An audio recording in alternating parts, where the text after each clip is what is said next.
Because we are not just this human vessel. We are quantum beings living a human experiment. Have you ever looked around at your life, your circumstances, your struggles, your patterns, and felt like none of it made sense? Have you asked why certain things keep happening to you, even when you try to change?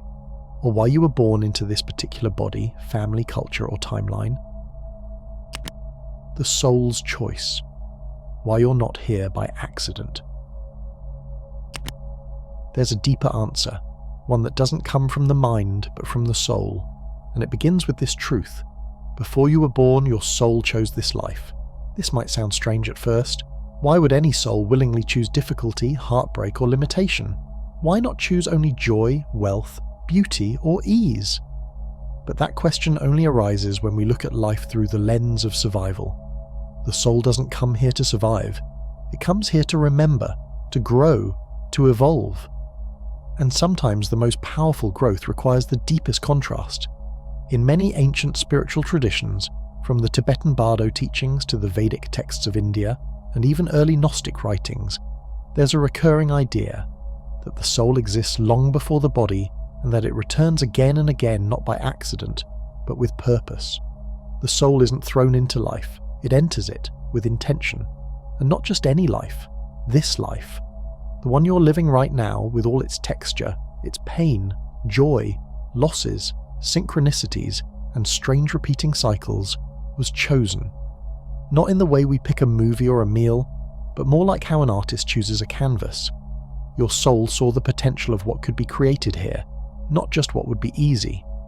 Before birth, many mystics believe there is a kind of meeting, a sacred council, perhaps symbolic, perhaps real, where your soul reviews lessons not yet integrated, wounds still echoing across lifetimes, and gifts still waiting to be awakened. Then, based on what you most need to experience or remember, you are drawn to the family, the location, the moment in time that would most powerfully offer that opportunity. But it's not just about challenges, it's also about agreements. You likely didn't come alone. Souls often travel in clusters, returning again and again to play different roles in each other's journeys. The mother you struggle to connect with, the friend who appeared just when you were falling apart, the stranger who changed your life with a single sentence, all may be part of your soul's long-standing web of agreements. These people aren't random, they're part of your design, and that design isn't rigid fate, it's more like a set of coordinates. The soul chooses where to land, but not always how everything will unfold. You still have free will, you still shape the journey, but the themes, the soul's curriculum, those are already imprinted. Think about your deepest patterns, the ones that show up no matter where you go or what you change on the outside. These patterns are often tied to the soul's chosen path. They act like signposts, reminding you of something deeper you came here to integrate. For some, it's the lesson of self-worth. For others, it's the healing of abandonment or the rediscovery of inner truth.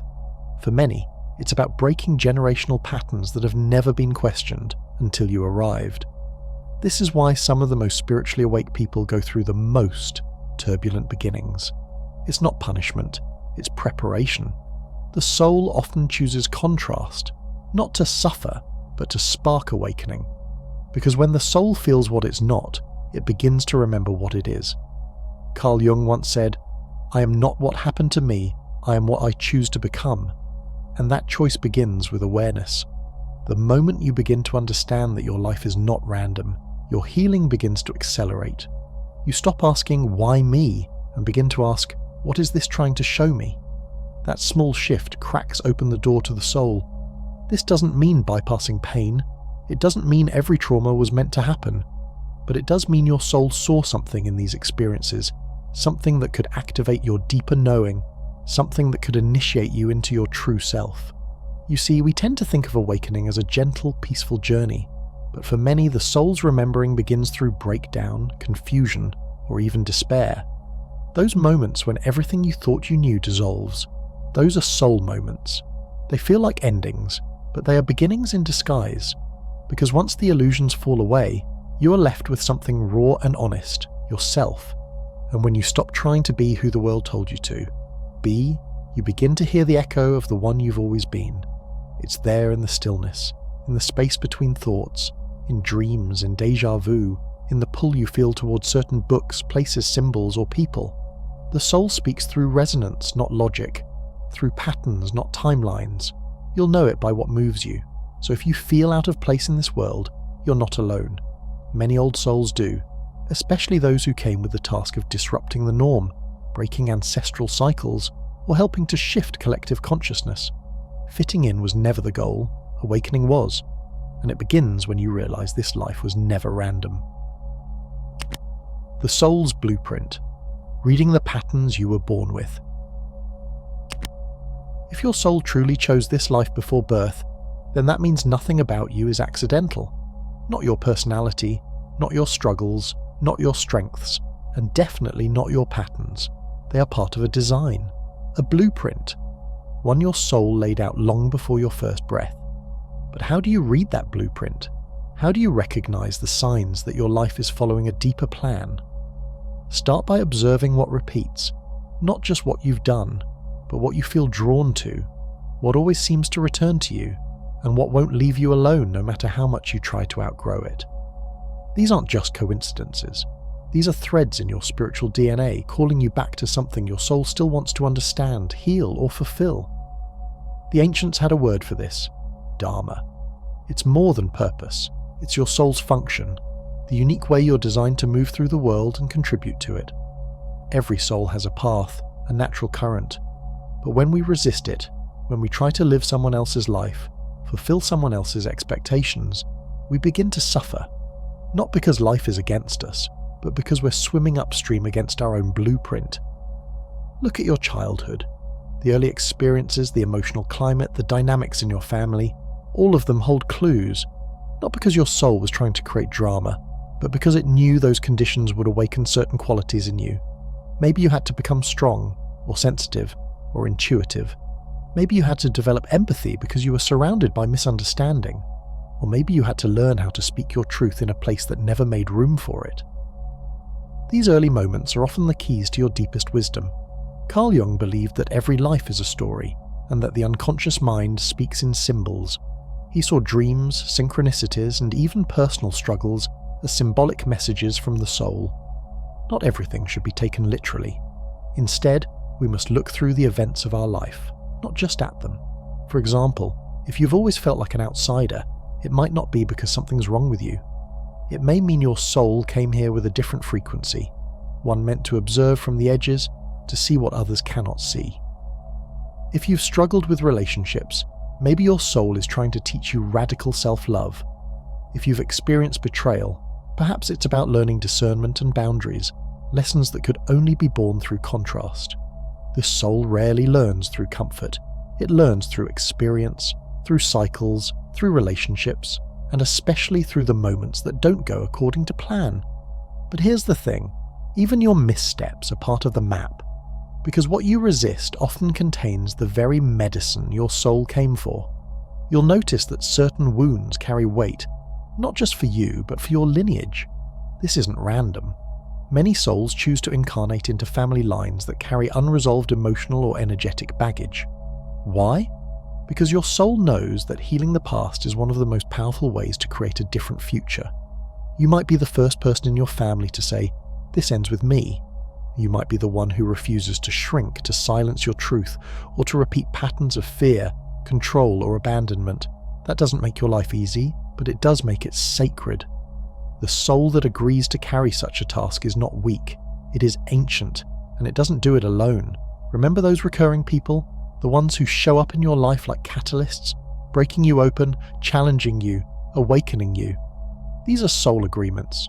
You might not always like them, but they are often the ones who push you into deeper layers of your own truth.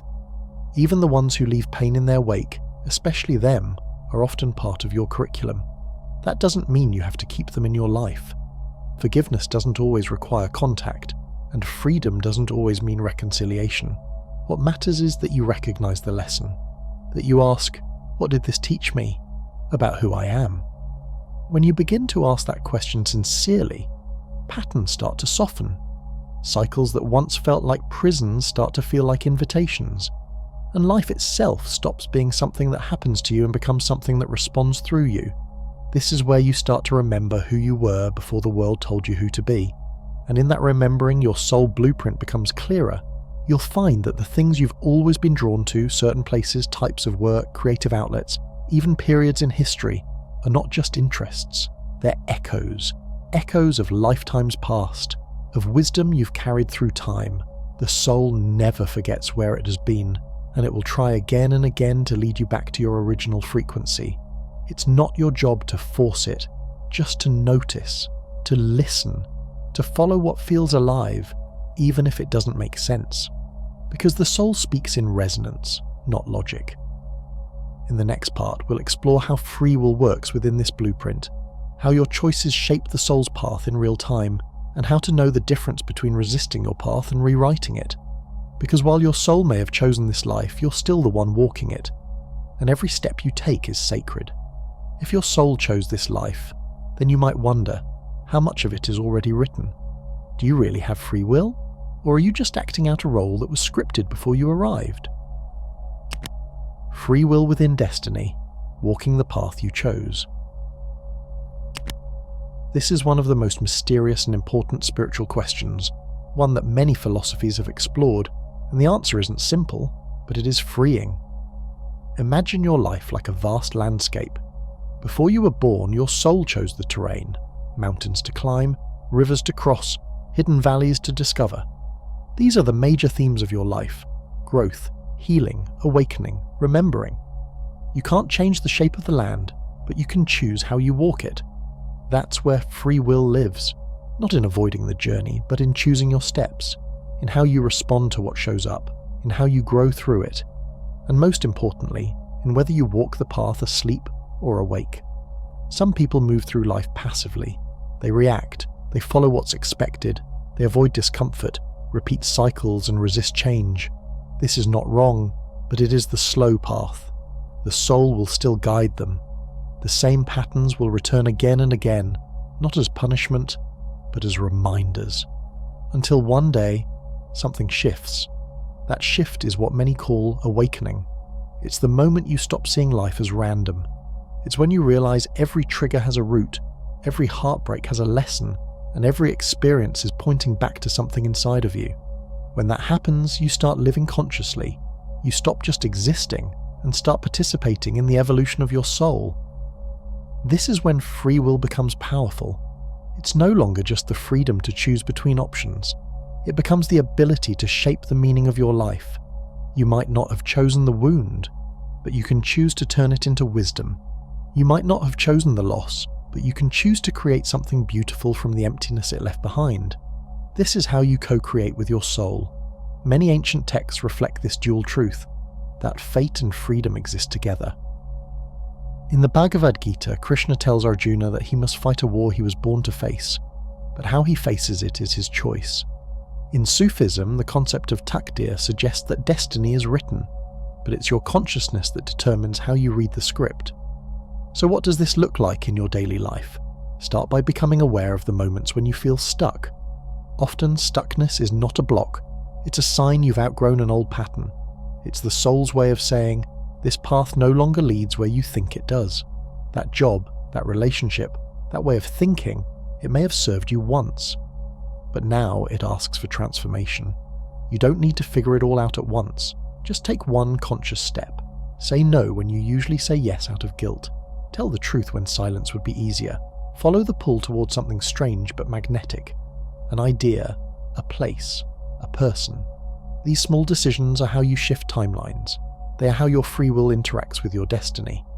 The soul doesn't want you to be perfect. It wants you to be present. And being present means noticing the invitations life constantly gives you. The dreams that repeat. The emotions that swell when you're alone. The subtle patterns that follow you from one chapter to the next. These aren't background noise. They're the soul's language. Even when things fall apart, something deeper is taking shape. Pain doesn't mean you failed your path. Often, it means you're finally touching the raw edge of what needs to be healed, not to punish you, but to wake you up, to remind you, you are still creating this story. That's the paradox. Your soul may have chosen the structure, but you are the architect of the experience. You can build a life of reaction or a life of meaning. You can ignore your calling, or you can lean into it, even when it asks more of you than you think you can give? And what about regret? What about the choices you've made that seem to have taken you away from your path? Here's the truth. You can never really leave your soul's path. You might delay it. You might circle it for years. But the moment you remember, the moment you return to presence, you realign. Nothing is wasted. Even your detours contain wisdom. Even your mistakes are part of the teaching. You're not behind. You are not broken. You're in process. In every breath, you are writing this life into being. And what you write matters. That's why your free will is sacred. Because it means you're not just here to act out a script. You're here to make it conscious. To feel the gravity of your choices. To let those choices be informed by something deeper than fear. By truth. By knowing. By love. The signs. You're living the life your soul chose. Some say when you're in alignment with your soul's path, life gets easier, but that's not always true. Sometimes things become more intense, more vibrant, more demanding. What does become easier is your ability to trust, because you begin to recognize the signs. You stop asking if you're on the right track because you feel it. Deep in your bones, in your breath, in the way life begins to whisper instead of scream. But how do you actually recognize when you're walking the life your soul chose? The signs are rarely loud. They don't always come in fireworks or sudden miracles. They show up in subtle ways, through resonance, through the feeling that even when things are uncertain, something inside you feels deeply right. This is alignment, and once you learn how to notice it, you'll never want to live without it again. It begins with synchronicity. Carl Jung described synchronicities as meaningful coincidences. They defy logic. You think about a song and it plays. You speak someone's name and they call. You start questioning something deeply, and a book falls off a shelf that speaks directly to your doubt. These moments aren't tricks of the mind. They're reminders that you are part of something greater, something that responds when you're awake enough to notice. Synchronicity is not just a sign you're on the right path. It is the path, revealing itself one step at a time. Then there's emotional clarity. This doesn't mean constant happiness. It means emotional honesty. When you're living your soul's truth, you may still feel sadness, fear, or anger, but those feelings have depth and direction. They're not random, they arise as part of your growth, and more importantly, you begin to feel safe enough to actually feel them. You stop numbing yourself. You stop pretending. Emotional clarity is your soul saying, you are safe to be real now. Another sign is the disappearance of urgency. You stop chasing things that don't belong to you. You stop needing validation in every conversation. The comparison, the rush, the feeling that you're falling behind, it begins to dissolve. Not because life becomes perfect, but because your soul is no longer trying to live someone else's story. You trust the timing of your own. And that's when doors begin to open, not because you force them, but because you finally aligned with what's true. You start meeting people who feel familiar, even if you just met. You're drawn to places that feel like home, even if you've never been. You begin receiving opportunities that match your inner energy, not your outer effort. Life starts to feel like it's moving with you, not against you. This is the gift of alignment, not comfort, but coherence. But what about when things feel off? What are the signs you're not living the life your soul intended? Often, the most obvious clue is chronic resistance. Things keep falling apart, not once, but repeatedly. Jobs, relationships, plans, they break down no matter how much effort you put in. This isn't punishment, it's redirection. It's life saying, this is not the path. The harder you try to force something that isn't meant for you, the more friction you'll feel. Another clue is emotional flatness, not depression necessarily, but a sense of dullness, like you're going through the motions. Even the things that should excite you fall flat. This is often a sign that your inner life is being ignored. The soul doesn't thrive on surface experiences, it wants depth, meaning, realness, if you feel. Like you're constantly pretending, constantly performing, constantly suppressing who you really are. Your soul is not silent, it's screaming, not to shame you, but to wake you up, and it will keep calling until you return. Luckily, returning is not dramatic. It's quiet. It's the choice to stop lying to yourself, to rest, to tell the truth, even if it's just to yourself. to sit with a question instead of rushing to a false answer. The moment you do that, something shifts, and life begins to respond. Remember, your soul didn't choose perfection. It chose experience. It chose to remember who it is in the midst of all the noise and forgetting. And it will use anything, pain, beauty, silence, chaos, to help you remember. So if you're wondering whether you're living the life your soul chose, don't look outside. Look inside. Ask yourself, what makes me feel most alive? What moments make time disappear? What do I always come back to, no matter how far I drift? These are not hobbies or preferences. These are soul markers. They don't always look spiritual on the surface. For some it's music, for others it's movement, for others still it's healing, teaching, building, nurturing, exploring. What matters is how they feel, not what the world thinks of them. If they nourish your inner world, they are sacred. Remembering where you came from, the soul's origin beyond the body. When you begin to recognize that your life was chosen, crafted intentionally by your soul before birth, another question naturally arises. Where did my soul come from? Not in a physical sense, but in the truest, deepest way possible. Because if your soul chose this life, it must have come from somewhere else. Somewhere beyond time. Somewhere that holds memory, wisdom, and the kind of peace this world struggles to define. To explore this is not to escape reality. It's to give reality a deeper texture. A spiritual memory begins to stir when you reflect on this. Something that feels older than your personality, older than your name. There are moments in life when you meet someone and feel as if you've known them forever. Or when a dream feels more real than your waking life. Or when silence fills with a presence you cannot explain. These aren't coincidences. These are echoes from the soul's origin. Many spiritual traditions refer to this origin as a kind of home, beyond form. In Hinduism, it's the realm of Atman, the true self that exists beyond ego. In Kabbalah, it's the world of Ein Sof, infinite light, before it enters into vessels. In ancient Gnostic belief, the soul originates from the pleroma, the fullness beyond matter, and in Jungian terms, it is the collective unconscious, a psychic ocean from which individual lives emerge, carrying symbols and archetypes imprinted on their essence. Your soul didn't just wander into this life. It arrived with memory. You may not consciously recall it, but parts of you have always known. That subtle homesickness you've felt your whole life, the longing for something you can't name, is not a flaw. It's a compass. It's the soul remembering its source, and no amount of success, approval, or distraction can quiet that whisper. Because it doesn't want silence, it wants your attention. So how do you remember more? How do you access this before place? It begins with stillness. The quieter the mind becomes, the louder the soul can speak.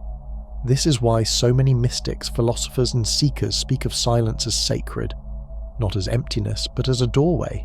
Meditation, deep rest, and even grief can pull back the curtain. In those moments when identity fades and time dissolves, a deeper self steps forward. Not the self shaped by the world, but the self that shaped your life before the world. In these moments, insight may come, a knowing that doesn't come from thinking but from remembering. You may feel your life is one thread in a much larger tapestry, one that stretches beyond this lifetime. Patterns begin to emerge. Why you've always been drawn to certain types of work, certain people, certain places. Why you've always been sensitive in one area but resilient in another. These are not random traits, they are clues. You start to realize that what you thought was weakness might actually be your soul's most intentional choice. That the heartbreak you thought broke you may have been the door you needed to walk through to remember. That the emptiness you feared was not a void but a womb, where something ancient waits to be reborn. And you may also begin to feel the presence of your guides, not necessarily in the form of angels or ancestors, though sometimes they appear that way, but in moments of guidance, clarity, and unexplainable timing. The soul doesn't travel alone. It carries with it the imprint of many lives, many teachings, and the subtle help of those who walk alongside you in realms unseen. This remembering doesn't mean you lose interest in this world. In fact, the opposite happens. You begin to fall in love with life in a deeper way. You understand that every breath is a chance to experience something sacred. that every interaction carries the potential for transformation. You stop treating life as something to get through and start seeing it as something your soul crafted for its evolution. The small moments take on new meaning. A stranger's smile, a sudden breeze, a tear that falls without words. These are not interruptions to your day. They are the soul speaking, and when you begin to listen, life becomes a conversation with your origin. Of course, it's not always easy. There will still be fear, doubt, forgetting. That's part of the design. The soul chose amnesia for a reason, because remembering is what makes the journey meaningful. If you knew it all from the start, you wouldn't grow into it. You'd just observe it, and your soul didn't come here to observe, it came to transform. So if you feel like you don't remember where you came from, be gentle. The remembering is not something you achieve, it's something you allow. It's the feeling behind the words, the silence behind the noise, the thread that weaves your present back into the timeless. In part 6, we will explore why your soul chose this particular time in history to be alive, and how the world around you is perfectly shaped to activate what your soul came here to do. Because once you remember your origin, the next question becomes, why now? And the answer holds more power than you can imagine. Why your soul chose to be here, and why now? You've likely asked yourself, at least once, why was I born in this time, in this body, in this world? Maybe you've looked around and thought the world feels too chaotic, too fractured, too heavy. Maybe you've questioned whether you truly belong here. The confusion, the grief, the rapid change, it can be overwhelming. But the deeper truth is this: your soul chose this moment, not by accident, not by mistake, but on purpose. This era, this precise moment in history, is not random. From a spiritual perspective, the timing of your birth is part of the soul's larger journey. Souls don't simply incarnate into easy lives, they incarnate where their growth will be activated, where their inner gifts will be needed, where their presence, however subtle, can create ripples that matter. And right now, the world is not just shifting, it is awakening. But awakening is messy. It doesn't look like peace, it looks like disruption. Old systems are crumbling. Structures built on fear, control, and separation are being exposed. This includes external structures like institutions, but also internal ones. Beliefs, patterns, wounds you may have carried for generations. This is not destruction for its own sake, it's transformation, and your soul came here to participate in it. Not all souls are drawn to moments of upheaval. Some choose quieter lifetimes, where growth is slower and more gentle. But there are certain souls, like yours, that choose to be born during times of transition. Times when the world is in between stories. Times when things fall apart, not because they are broken, but because they're no longer true. Your soul chose to be here because it carries a frequency that this moment needs. That doesn't mean you have to start a movement or be on a stage. Sometimes the most powerful thing a soul can do is simply remember who it is, because that remembering sends out a signal. It creates space. It gives others silent permission to do the same. When a person lives authentically, they become a lighthouse in the dark. Not by shouting, not by convincing, but by being. And this time in history is calling for those lighthouses to awaken. But this remembering requires you to let go of the story that you are small, that you don't matter, that you have to be perfect to be powerful. Your soul didn't come here to please, it came here to resonate. You may notice that many of the things that once held your attention no longer satisfy you. Certain relationships begin to feel shallow. Certain goals begin to feel hollow. The old markers of success no longer pull you forward. This is not a failure. This is evolution. Your inner life is growing faster than your outer world can keep up. In this process, grief is common. You may grieve parts of your identity you thought would last forever. You may grieve old versions of yourself. You may even grieve the illusion of safety that came with fitting in. But on the other side of that, grief is freedom and clarity. Clarity about what you're actually here for. You're here to be fully yourself in a world that's been trained to fear. Authenticity. You're here to carry wisdom that may have been buried for lifetimes. You're here to embody a vibration that heals, not because you say the right words, but because your presence speaks a truth no one else can deny. This is sacred work, quiet, often unseen, but sacred, and you're not alone in it. Around the world, more and more people are waking up to this same pull. The feeling that there is more to life than what we were taught. The sense that something ancient is stirring within us. That the world we are handed is not the world we're meant to sustain. These are not coincidences. They are the soul's collective response to a collective lie. We are not here to survive the old world. We are here to build a new one.